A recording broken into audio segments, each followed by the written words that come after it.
we see some pretty a very patch favorite hero right now on the side of SG Esports.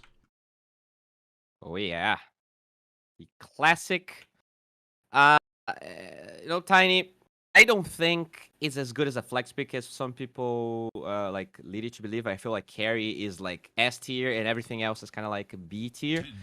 But it is a good hero and it is very valuable. So sometimes even denying carry Tiny from the other side can be like important.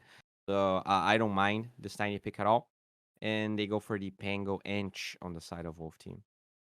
All right. Pango probably going to be Tavo's hero, right? I don't think they flex this Pango that much. 4DR maybe can play it mid, but I think overall it's probably him or Tavo that will play it. Doesn't King RD play it as a 4, maybe? I I know they still think run so, it in China. Like, they still run position for Pango a decent amount. I don't think it's as good though, because they did nerf quite a bit of the aspects of Pango 4 and Pango support in general. But yeah, it could be support. And the Enchantress is just a Uh, lane dominating hero. That's why they pick up the Weaver on the opposing side, because kinda can't slow the Weaver. You don't have a fear in that. And if you Shikuchi where there's no invis detection, you also don't get destroyed by the impetus. So all in all, Weaver is always nice. Yeah, I think it's Thunder Awaken. They're playing a lot of offlane Weaver. They're only playing offlane Weaver, which is very weird, but for some reason they make it work. So I wonder if SG is watching that, if they do, if he could maybe is practicing offlane Weaver, or if it's only going to be a 4. But regardless, lots of flexes on the side of SG, which makes it kind of hard to read their draft, which is good. And on Wolf Team, I think it's a little bit more straightforward. Enchantress is definitely a support. The question is, are there going to be a 4 or a 5? I do think 4 Ench is actually better than 5, though. Yeah, I mean, I've seen some very nasty position for Enches that at one point just, it's a hero that you pretty much always want to ignore in the fight, and if she has a little bit of farm, add in like a Dragon Lance or something, and you just ignore her for a bit, she just starts hammering even your cores down with all the impetus arrows. It's a very scary hero, and as you said, as a 5, you don't really get any farm. So most of the time they go for like a Holy Locket or something along those lines, maybe a 4 staff, and then they just get completely ignored, and they also don't really do anything in the engagement. So position 4 Ench could really set the pace. But Wolf Team... One thing that is... sorry, go on. Wolf Team not really known for setting the pace. One thing that I think is very smart is that I've seen some Ench 4s actually playing position, like playing the safe lane, just because the safe lane is a better spot for Ench regardless of the position she's playing, because usually as a position as a safe lane support, you want to block the enemy large camp, right? And the enemy wants to block your small camp. But with Ench, because you can control any creep, you don't need to block the enemy camp because you can actually steal those creeps. So not only you save money having to block it, you can actually steal the creeps that they would use to make pulls and stuff like that. So I would like to see that from both team. Even if it's a 4 Ench, play it in the safe lane. And they go Disruptor. So 2 heroes that I know are usually 5s. Obviously, they can play 4. But, they're kind of weird supports because they're not aggressive, right? You can't really gank that well with either of those. Very curious to see how they're going to lane these bad boys. Ooh. And they go Spirit Breaker. So probably not going to be Weaver off lane. It's probably going to be Weaver 4 in CM5, right? I would assume so. Yeah, you could still possibly flex Spirit Breaker as a 4 as well. It's not unheard of. But yeah, this is rough for an Ench Disruptor. Like, very rough. They're super. I mean, Ench, of course, not necessarily as squishy, but she despises like magic damage. And Disruptor is easy. Yeah, and Weaver plus Spirit Breaker charging at you at all times means the supports are going to be hunted constantly. All right. Pretty classic draft here from SG. I think he loves his Spirit Breaker, so probably going to be his, although you did say they can flex. But now Wolf Team getting this Beastmaster. So they do have this like super strong timing, I think. Like their team fight and their group is super strong. You're fighting into Hawk Vision. Static Storm, Pangolier roll. They definitely have this 20-minute power spike where it might be really hard for SG to, contest Roche or defend tier 2s. So that's cool. I wonder how they're gonna try and select HFN's hero now, because a lot of them are gonna be banned for sure. They already took the Medusa out. I wouldn't be surprised to see Luna Gyro being taken, or that Terrorblade. But SG can actually get the Terrorblade because they have the first pick of the next phase, and I think it's a really good pick versus Beastmaster in general. So, you were talking about this, the kind of power spike. 20 minutes in, you take Roche, you take buildings because Beastmaster and pretty solid pushers. What kind of hero would you like to see as a safe lane for Wolf Team? Because it's not typically. I always just think of him picking possibly Gyro, like 80% of the time. But what kind of hero do you want to see them pick up to try and finish up this draft? I think Gyro's fine. If we're talking, do you want to ask me? Do you want me to answer in HFN heroes or general heroes? General heroes, because HFN, there's a big gap between the two. I think TB is really good with Beastmaster. I also like Luna because you have the night vision of Luna alongside the Beastmaster. It's really hard to find into so much vision. So Luna probably the strongest one, in my opinion. I also feel like, you can defend yourself from Spirit Breaker because you have that long cast range and vision to stop the charges. And they banned the Ursa, which I was not expecting there on the side of SG. I do hope they take the Luna then. I think it's pretty strong. I actually really like the choice of Luna there. Honestly didn't even contemplate Luna at all. Very good timing as well. Normally 20 minutes you got like Manta Style plus 1 item added in ready. And Wolf Team banned Gyro themselves. They don't want HFN to pick it seems. Oh, sorry, HFN. I thought I was picking. Then they banned the Gyro. Okay. Why the Gyro ban though? Like, would they expect this a mid-tiny and a Gyro safe? Yeah, I was expecting the mid-tiny because I feel like they have a lot of pick-off. Like, you already have this vision. We were talking about the gap close, right? And the fact that those supports are very burstable. Carry Tiny is not really good at killing those supports because at the time he could burst them, he's farming his shard and doing stuff. Yeah, I like that they didn't play Carry Tiny at the end just because everyone there is really burstable on the side of Wolf Team besides the Beastmaster. And it is a KXY hero, so I don't really mind that at all. Morphling, I don't know. I feel like his hero definitely got hit hard by 730. He was pretty strong. Right now, I don't feel like he's S tier anymore.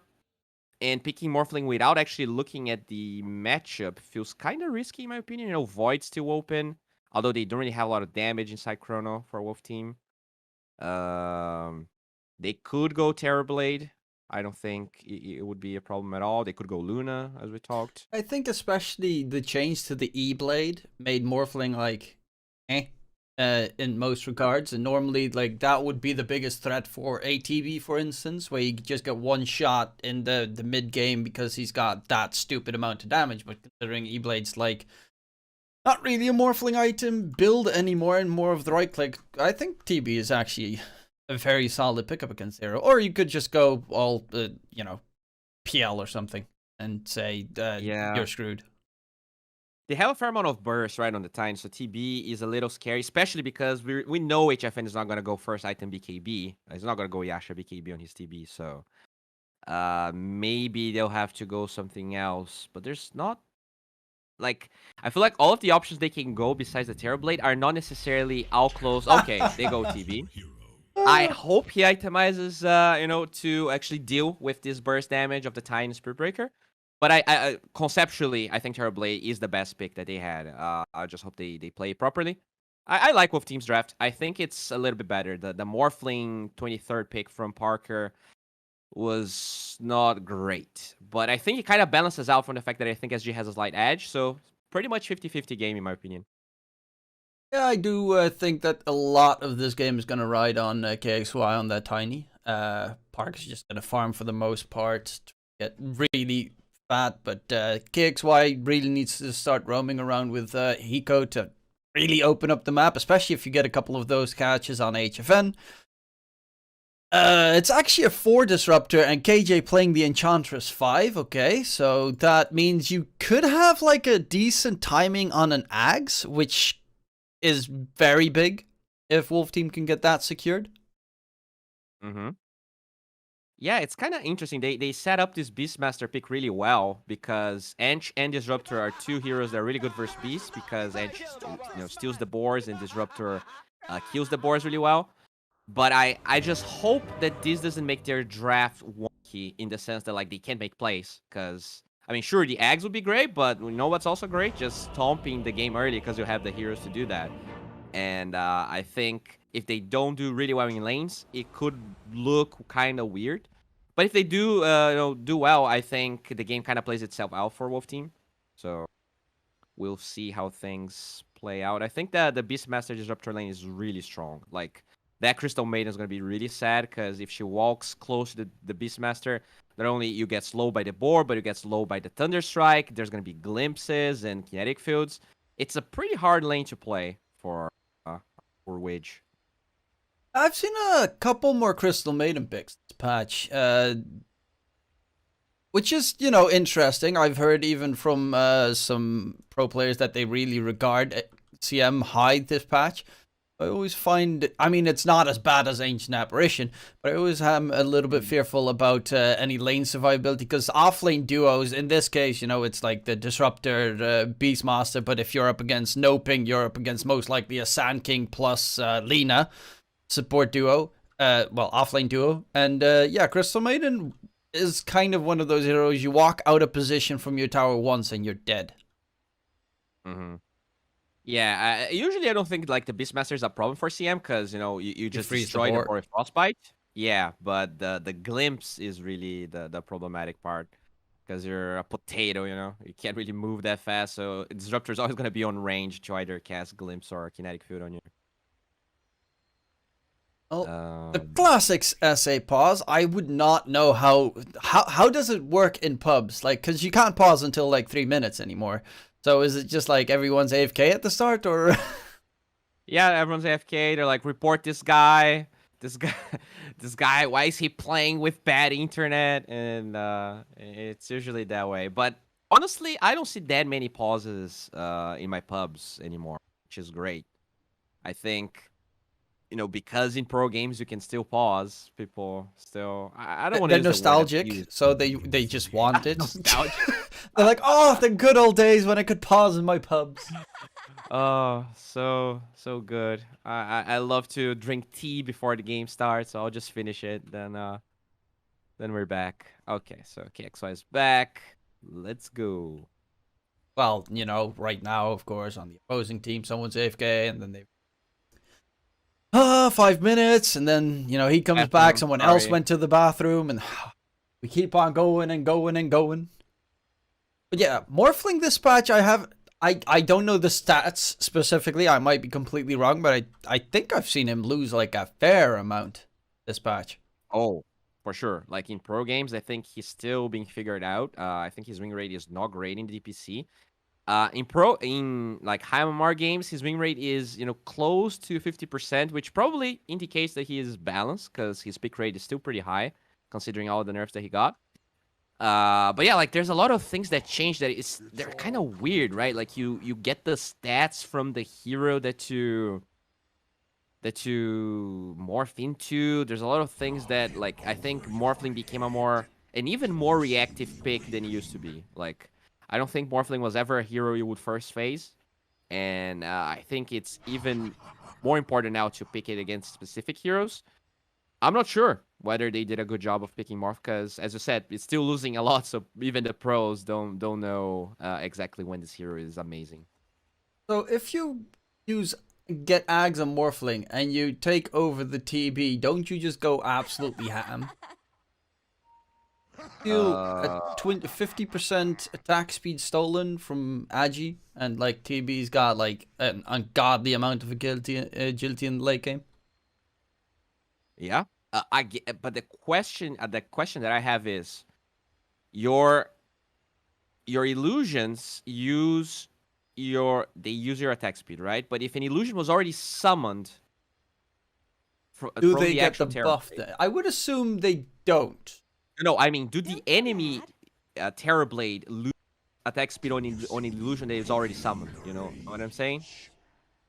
I assume the ones that he creates after he loses the attack speed, they would be slower.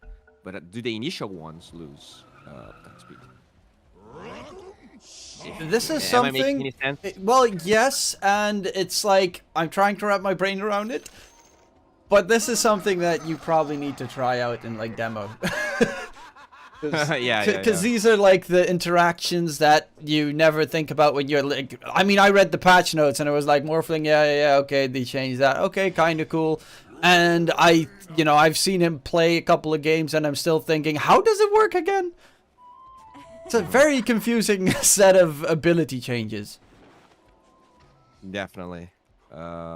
Okay, in mid, interesting position. Trying to make sure that they can spot the wards, but I mean, there's definitely kill potential. You make a little bit of a mistake. Mm-hmm.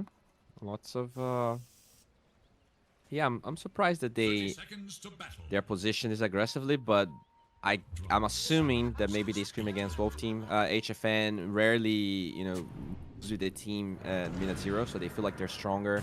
Even though I would assume Wolf Team's level 1 is stronger if the TB is with them. But he actually walks here. But ideally he doesn't want to use Metamorphosis level 1. Like, I think there was a time where you would always see Terrorblades using it to fight for the bounties and stuff, but Reflection is so good nowadays that a lot of times you want to get, meta level 2. HFN could be...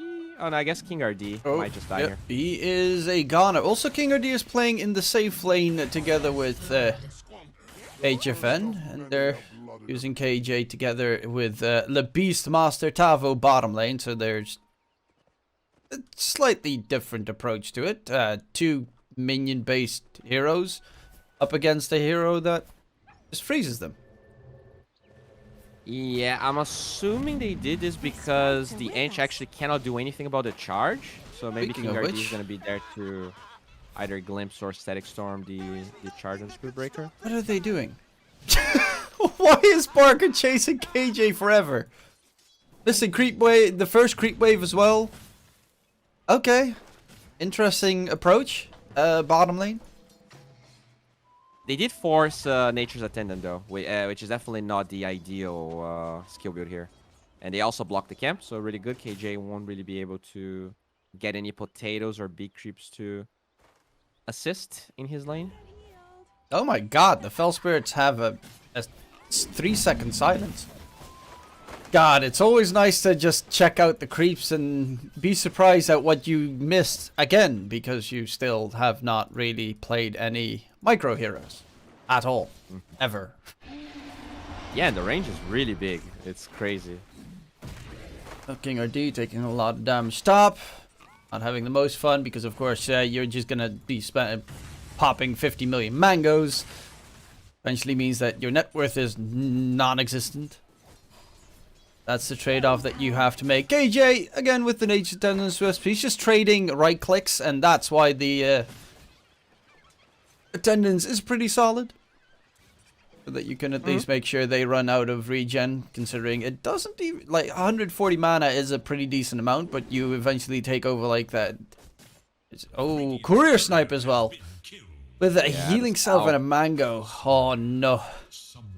That's rough. KJ did allow them to get a stack though. He can still one creep for himself, but that's still like really valuable for SG.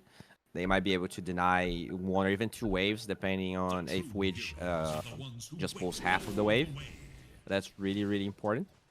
And he will get deward that camp. So at minute 3, we might be able to see a potato just marching towards Widge. Yeah, Ouija freezes the coast. That's gonna get taken down. The creeps get pulled by KJ in the process. Bottom lane. Surprised that KJ went for enchant, because that's what's gonna happen every time, right? He's just gonna freeze the creeps. I guess if there's like the boars plus the creep that KJ gets, it's harder for Widge to deal with both of them. But I think he could trade really well with Impetus too. I think it's kind of an underrated spell on Enchantress. Well, there's a little bit of a lurking sensation. Tavo, he didn't even level call the Wild Boar yet. He leveled 2 points in Wild Axes. So, going for a different build, doesn't want his creepers to be frozen up, and he's going to be able to get the kill onto Weege. bottom lane because, well, he's getting softened up by KJ the entire time. Very nicely done. He also deals with the stack here on KJ, and they will get a pull. So huge for Wolf Team's lane. They're doing really well.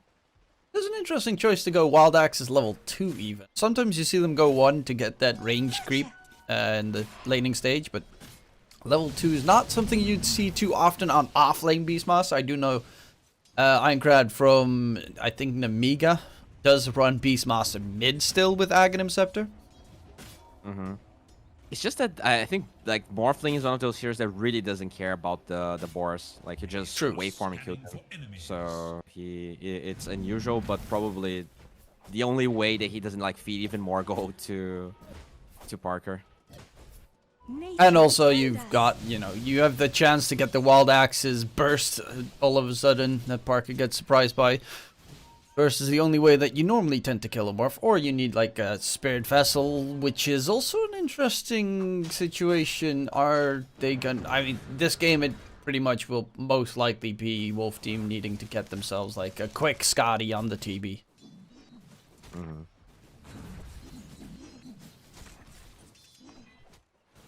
Oh, my room is actually like freezing cold. So my hands are shivering. Really? It is really hot in here. That's why I'm using a tank top. So it's unbearably hot. I have a fan like in my face and I'm still sweating. Well, yeah, to be fair, I'd rather have it cold than hot because I can always put on more clothes. Exactly. And there we've got the Warpine Raider with the coconut yeet. That's such a... I honestly despise that creep because it's just... It's like a mud golem when farming a camp. It's just horrible to kill. Yeah, it's a really weird creep. It feels like... I like the name, but it feels such a... I don't know, it feels kind of lazy in my opinion. The concept of it. Like, I think the seed shot spell is a little bit... I don't know. Reminds me of like Moana with the coconut tribe monster thingies, which was pretty cool. Do miss a kill top, but the Tavo bottom lane was having some fun. HFN, LTH gets dropped low, but there is no sentry in that specific position. LTH gets himself back, but Metamorphosis from HFN is gone. His farm is actually still pretty... I mean, to be fair, everyone is farming on pretty equal footing so far. Yeah, super even game in terms of farm. Tavo did only get 2 levels of Wide Waxes though, so he's probably gonna... He will still get the boars, he just doesn't want to feed them in lane, which it's pretty smart, honestly. That's a sad moment for KXY. He walked all the way towards the bottom lane, but they already knew exactly what was happening. He didn't show up back in mid. 40R probably called it, and Tavo sent his board to scout out the river. So walking back and forth, which is not great for the Tiny, especially mid Tiny, who's, the Avalanche Toss combo. He's really all based on momentum. He is. He definitely is. Oh, HFN, top lane. Charged up, bash immediately, Glimpse comes back, HFN... Oof. Close. But luckily enough, Glimpse is a spell. While in the meantime, towards bottom, we just gonna get caught out again. Roar. Plus, standing out in an uncomfortable position is gonna be easy pickings for Wolf Team. This CM is gonna be so sad, man. I feel like this CM is gonna die. Like, even if SG wins, I think the CM is gonna end 0-10, because it's such, like, most CM games are awful for CM, but this one specifically, like, if he shows there's gonna be like a Blink Rolling Thunder Pango on top of her, you have this Disruptor and creeps just running at her. Oh, top lane, can they get King RD Glimpse? Still a kill, I think. LTH, you going deep? Okay. Would have been fun, but of course, with the bug dead, no chance. Top tier 1 is going to get pushed down. Parker even TP top to push it. Oh, 40R is going for mid, though. I love this. I love the fact that Parker goes this early. I think carries in general are terrible at identifying when they can do stuff like this. HFN also did rotate, but he's not hitting the tower. He's playing a little bit greedier. We'll see if it pays off for them. Oh yeah, both outer towers are gonna get taken out. 40R being charged from behind, but KXY has no mana, so he can't really do anything. I mean, Eco's just gonna say hi for a little bit, but this Pango is actually pretty tanky already. Level 3 shield crash, haste rune, he's got infused raindrops, full boots. This Pango is a survivable monster. Yep. Lots of HP. They do get that bottom tower as you talked about. And super even game, honestly, in terms of objectives, skills, witch. Goodbye. Oh my god, it's so sad. There's nothing he can do this game. Yeah, he will die so much this game. But you know, that's if you're playing Crystal Maiden, you already sign up for it. You understand. That's how the hero works. I don't know why Icefrog hates her that much, but I mean, to be fair, that there are a couple of heroes that are even worse off. Like AA. Oh, the Hawk got the smoke, by the way, so they know SG's going for this move. Well, the smoke already broke on LTH as well. Charging in. Avalanche toss onto King RD. LTH is caught. King RD needs to get rid of the bugs. Actually, is walking out to get the tiniest of glimpses of his life. Going on to Weege, and Weege does find the kill onto King RD. Tier 1 tower mid is almost gone. Nether strike pump faked. Eco, he's going to go in on 40R. Do they have the damage? He is dropping low. Does pop everything, and his teammates are just not there to help. Dude, if Hiko doesn't get the second bash there's no way a 40R will die. That was so lucky. That was a really good move by Wolf Team, because they actually attacked the tier 1 tower with this ward that they placed, so they actually have control over the big jungle. It really allows them to attack the tier 1 much easier, but very lucky from SG. Now Tavo. I mean, to be fair, it's a Bara. A 17% chance is a permabash. 81% pretty much. Yeah, Tavo, he's being chased as well. Doesn't have a Roar. He's going to get locked down. And, I mean, this is a pretty scary ganking squad. Weaver, Spiritbreaker, and Tiny hunting you down. Blink, Avatos, 40R needs to run away. Does have a Shield Crash and Rolling Thunder. Has to use it just to stay alive. That's sad. This is looking pretty scary here for the side of Wolf Team. Parker top net with as well. He's just been AFK farming top, and his farm is going really well. KJ staking quite a decent amount of time, but they have so much burst. Yeah, they're gonna get that kill. I assume they're gonna collapse in this tier 1 mid here. Make some pressure. Blink already up for KXY. And now, like, from this point, I think SG will have like 5 or 6 minutes of a lot of aggression possible to them, because their timings are all up. Like, there's nothing that they really need to fight. Yep, there's a 3-man gang squad. Who cares about some random Crystal Maiden having a bad game if the rest of you, like, all she does is give everyone Arcane Aura. Oh, KXY, no! Glimpse, stacks on Kinetic Field. They are stuck. Metamorphosis on top. Great rotation coming out from Wolf Team. And Hiko, does he disengage? No glimpse for the foreseeable future. Weege hunted. Field crash available.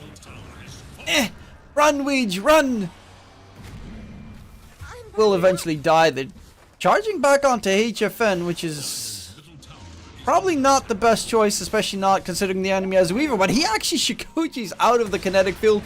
Nonetheless, still going to get smacked down. And a very good usage of the meta.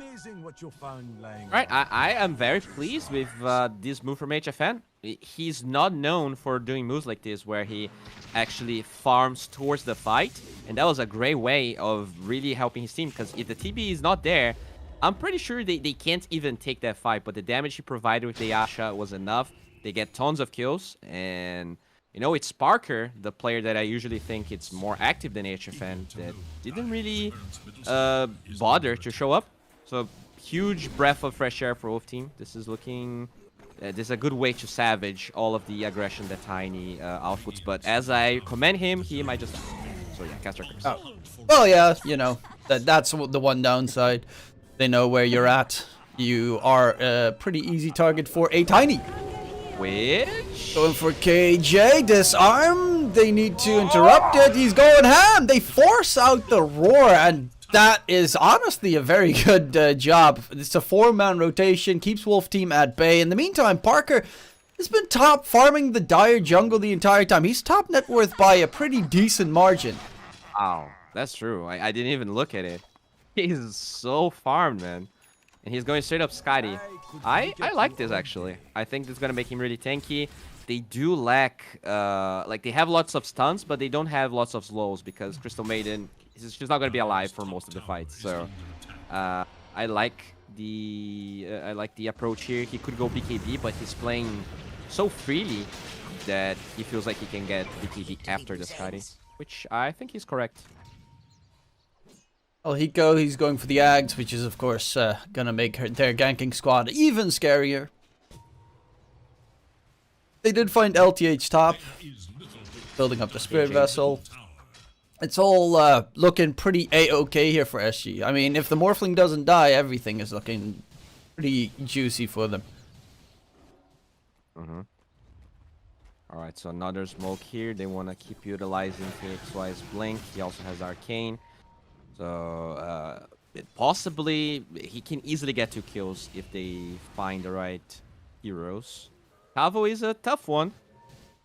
Oh, well, not that tough. Oh, can we get close? He walked back, dude. He walked back.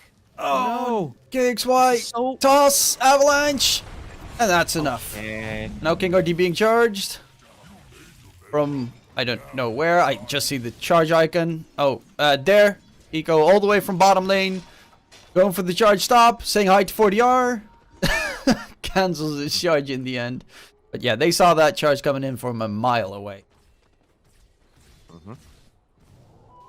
Unless...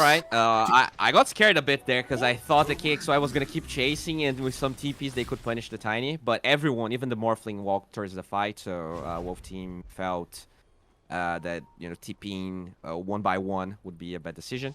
Nicely done by SG there. Now smoke from Wolf Team, but no HFN this time.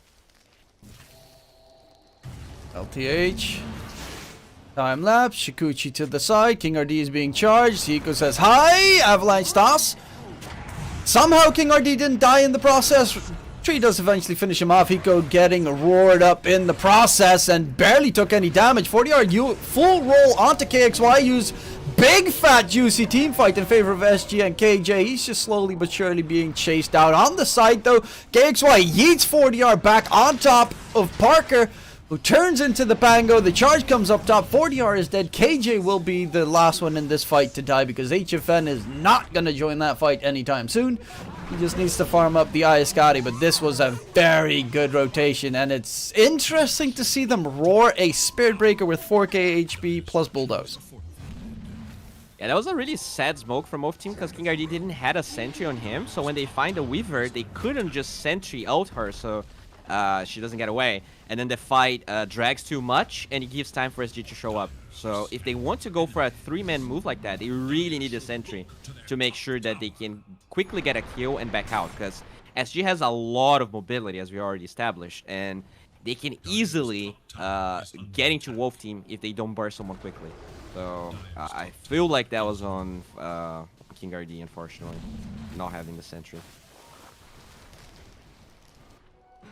Well, how can they recover right now? 6k net with lead for SG in 17 minutes is not that great.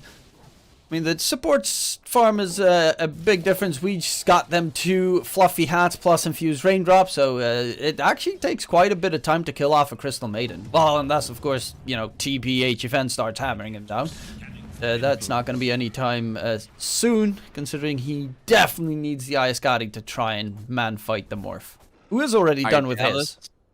Are you jealous of which? Because he has 2 fluffy hats, so he's probably not as cold as you are right now. Well, to be fair, it's a Crystal Maiden, so he's always cold. But, you know, the cold never bothers her anyway. Sorry, I just had to. Alright, so, I mean, how can they get back in this game? I mean, they have to not try too hard to defend these tier 2s, I think. I feel like they have to wait these ages out. honestly, their draft is not supposed to play like this. In my mind, they should have this like timing with an early BKB on TB,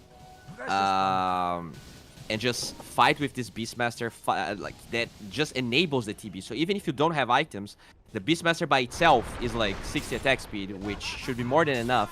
I'm sorry, 45, but should be more than enough for the TB to compensate. Because they didn't go that route, and they also took a couple of weird fights, they now have to aim for a much like later timing, in my opinion. Tavo probably gonna die here. Goodbye.